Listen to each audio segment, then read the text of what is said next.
साबिक कमिश्नर रावलपिंडी की जानिब से इंतखाबात में मुबैना धांधली के इल्ज़ामात के मामले पर तहकीकाती कमेटी का आखिरी इजलास आज होगा। ज़राए के मुताबिक तहकीकाती कमेटी साबिक कमिश्नर रावलपिंडी लियाकत अली छट्टा के इल्ज़ामात पर रिपोर्ट को हतमी शक्ल देगी, जबकि कमेटी अपनी तहकीकाती रिपोर्ट आज इलेक्शन कमीशन को पेश करेगी। ज़राए का बताना है कि तहकीकाती कमेटी ने रावलपिंडी डिवीज़न के तमाम 6 DR एवज़ के तहरीरी बयानात कलमबंद किए।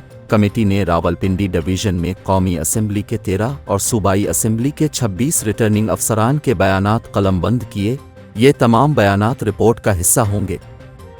ज़राए के मुताबिक साबिक कमिश्नर रावलपिंडी के धांधली से मुताल्लिक़ इल्ज़ामात की प्रेस कॉन्फ्रेंस के ट्रांसक्रिप्ट को भी तहकीकाती रिपोर्ट का हिस्सा बनाया गया है।